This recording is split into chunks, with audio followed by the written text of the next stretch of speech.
Hey y'all, I'm James Wright and welcome to my shop. Today we're going to take a look at the entire sharpening system and every tool that I use to get things really sharp.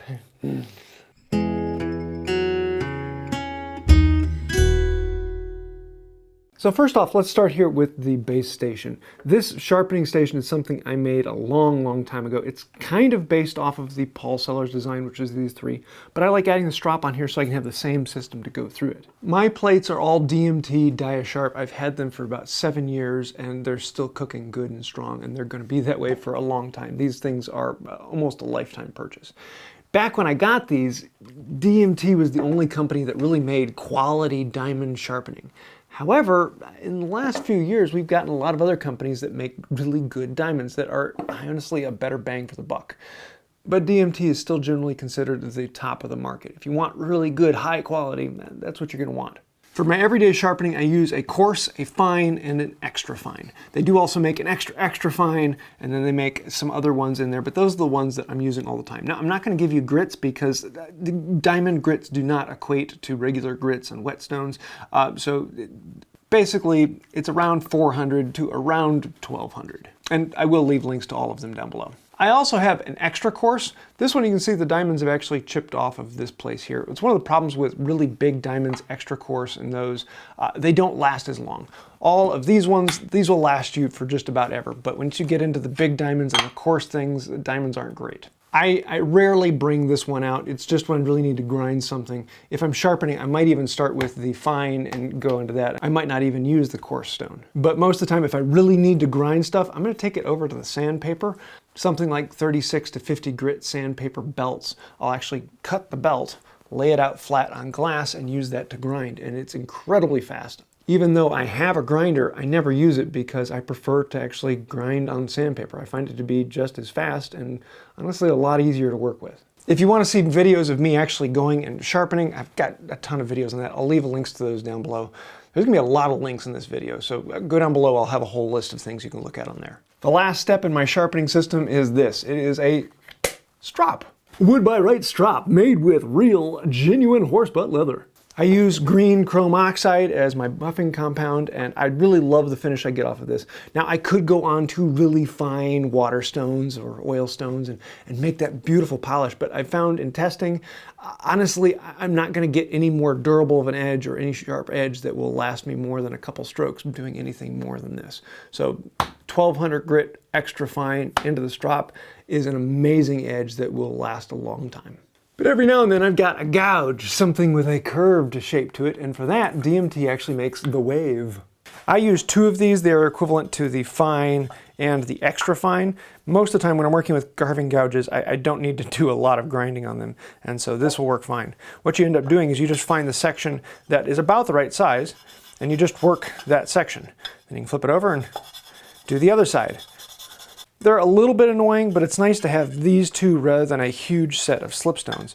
And it's actually really impressive the surface I can get off of this. And then when it comes time to strop, I'm actually just going to bend it over in my hand, and with the horse butt, it's hard enough that I can just strop it straight in my hand and get a nice polish off of that. For the interior, I can bend it over the other way, and I can strop the inside. Generally, I'm just a freehand sharpener. It is the fastest and easiest way to get an edge. It's just done. You don't think about it, you just grab the chisel and you sharpen and you're done. It is fantastic to learn freehanding, but it takes a lot of skill, which takes time, and the more time you put into it, well, you could be doing other things as well. So if I have to say one jig, the one I generally suggest is the Veritas Mark II. With the Veritas Mark II, it has a large wheel, so it's not wanting to tip. Some of the cheaper ones have a small wheel that will make them want to rock back and forth. That may be good if you're doing a gouge, but if you're doing a straight edge chisel, it's nice to have something solid. It also has a guide that can lock onto the front to make sure your chisels are at 90 degrees. Some people don't like doing thin chisels on this one because they have a tendency to tip a little bit. I find that's just more because I'm pushing one way or the other on the jig. They do make a narrow chisel version, but it's rather expensive. So honestly, if I need to do that, I'm just going to do my narrow chisel in this one. If I'm careful, it works perfectly fine. This also has a lot of other setups for secondary bevels, tridentary bevels, and whatever else you want to do. Being able to judge and set exactly the angle you want is kind of nice. When it comes to saw sharpening, the triangular file is one of those things I tell people that don't worry about it too much. I have a bunch that are really, really nice ones. They're Baco. I bought a set from Veritas a while ago, and I love using those ones. But honestly, quite a few of mine are the cheap ones from the big box store. They work just as well. There really isn't that big a difference in functionality of the saw between the files. The only difference is that the cheap ones, they're not going to last you quite as long. I may only get a dozen sharpenings out of a cheap one, whereas a good Baco I might get 20, 30 or more. But for the price per sharpening, the cheap ones from the big box store are actually better. You're going to hear a lot of people telling you, ooh, you got to get the good quality ones for the saw files. They're going to last you longer, they're going to give you a better cut, they're going to make a better saw, and honestly, that's a big hooey. They may last you a little longer, and they may be a little bit quieter as they don't vibrate quite as much. But honestly, the actual cut quality of the saw, the cheap ones work just fine. So if you've got the money, then jump up to something nice. But if you don't, then just go get what you can get. I've recently been experimenting with diamond files that are shaped correctly. And the ones I've tried so far, I really haven't liked them. They just don't last very long. You only get a sharpening or two out of them, and they cost an incredible amount. I'm currently experimenting with these two that are cheaper and supposedly supposed to last longer. The problem is you're working on such a thin plate that that thin plate rubs the diamonds off very quickly. The only time when you really need to go up to diamonds is if you're trying to sharpen one of the cheap hardened tooth saws. And in that case, why are you trying to save a $10 plastic saw? There are a couple other weird tools that I use every now and then, like these paddles from DMT. I really love these things when sharpening scissors. They are phenomenal for that. They're basically acting as an extra fine file, and they work really, really well for that type of job. I love this puck. It's a two-sided piece. It's got a coarse on one side and a fine on the other. And I use it a lot of time when sharpening axes and hatchets. It's great to just quickly touch up an edge. But I'll also use it on my draw knives and keep the edge up on those. So a few questions on how I maintain things, particularly the diamonds. This is actually a white towel. I know, it was white at one time, but it's completely loaded with iron shavings because I wipe my plates off right as soon as I'm done with it. I use a cheap window cleaner. I bought this at the dollar store years ago, and I've slowly been working through it, and soon I'm gonna have to get another one. I just use a tiny little squirt on each bottle. I do my sharpening. The only purpose for this is it moves the filings around. Eventually the filings will start to cake up in the diamonds, and that will slow down the sharpening. Now yes, you can use these without any fluid on them. They work perfectly fine, and it's not going to hurt them. But having some fluid in there helps wash it out and helps them cut a little bit faster. Then when I'm done, grab the rag, wipe them off, and they're good to go. The nice thing about the window cleaner, and why I don't just use water, is that it evaporates quickly, and so there's less chance of it rusting or soaking down into the wood around. There are three big common problems that people have with diamonds. Number one, they push into them really, really hard. You don't need to push at all. You just need a little bit of pressure. Just the weight of your fingers is enough. You don't need to be cramming down into them. That's going to actually hurt the diamonds. Don't put a crazy amount of pressure on it. Just put enough to do it. Just light pressure is all you need to get a really sharp edge on diamonds.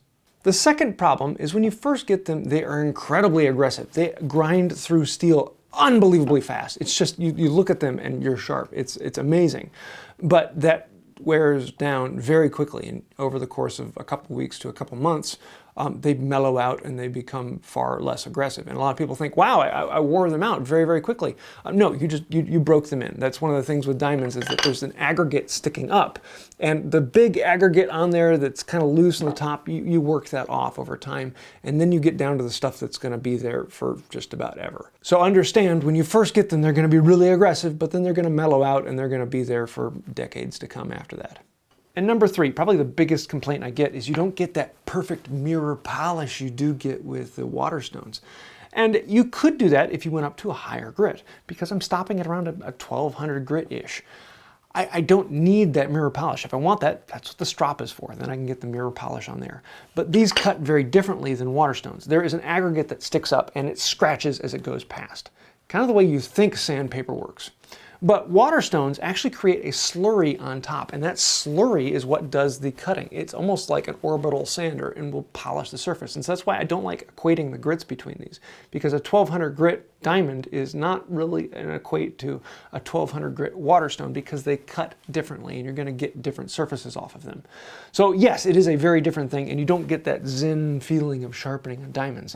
Diamonds are quick, efficient, and functional. No mess, no fuss, it's done. Water stones are, I want to relax. I want to enjoy my time. I want to have some fun in the shop. Oil stones are kind of that in between, but then you're messing with oil and yeah, I don't want to mess with that. The cool thing about sharpening is there is no right way to do it. You can do it whatever way makes you happy. As long as your tools get sharp and you're doing it safely, then go have fun with it. Everyone has a slightly different philosophy to sharpening.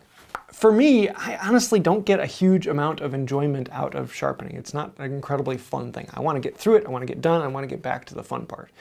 For a lot of people though, sharpening is about the fun. Sharpening is a joy. It's a treat. It's a zen moment you get in the morning and you just want to relax and sharpen your tools. And a lot of those people really like using water stones because they are far more enjoyable. There's an experience to it. There's a whole system of flattening and wetting and getting things ready. And it's kind of like making a good cup of coffee in the morning. Whereas diamond plates are, I want to set the coffee pot the night before and wake up in the morning and the coffee's done and ready for me. I just need my caffeine. So please do not take anything I have said today as gospel truth. This is what works for me. This is what I have found in testing all the things I have played with. This is what I enjoy. This is the most fun for me. But you're going to be very different. So there's going to be different things you're going to like. You're going to want different setups. You're going to want different tools. You're going to want different ways that work for you. There is no best way to sharpen, no matter what anyone says. There's just a way that works well for you. So the best way to find out is to experiment, try new things, and see what works for you. So I hope this helped you out. I will try and leave links to everything I've mentioned, as well as other videos of sharpening and how-tos and things that I've made in the past. There's going to be a bunch of links down below. And if there's something I don't have, then let me know in the comments. Any questions you have, throw them down there. I do read through all the comments and I answer as many of them as I can get to. Honestly, that does help out the channel. Anytime you put a comment down there, thank you. Just like hitting like, share, subscribe, and even the thank you button. You guys keep us going, and thank you for that. The people who take it even farther, though, there's a bunch of names over here. Those are all of the fantastic, wonderful, gorgeous, benevolent people over on Patreon. Because without patrons and members and people who click that thank you button, we wouldn't be here. We are completely sponsored by you. So if you'd like to help out, you like this video, then think about becoming a patron or a member or clicking the thank you button. And I think that'll do it for now. Until next time, have a wonderful day. Some people might say this was a sharp video. I mean, honestly, there wasn't a dull moment in it, but I personally don't want to be aggressive and abrasive. I would rather just kind of mellow out and be smooth and finely polished.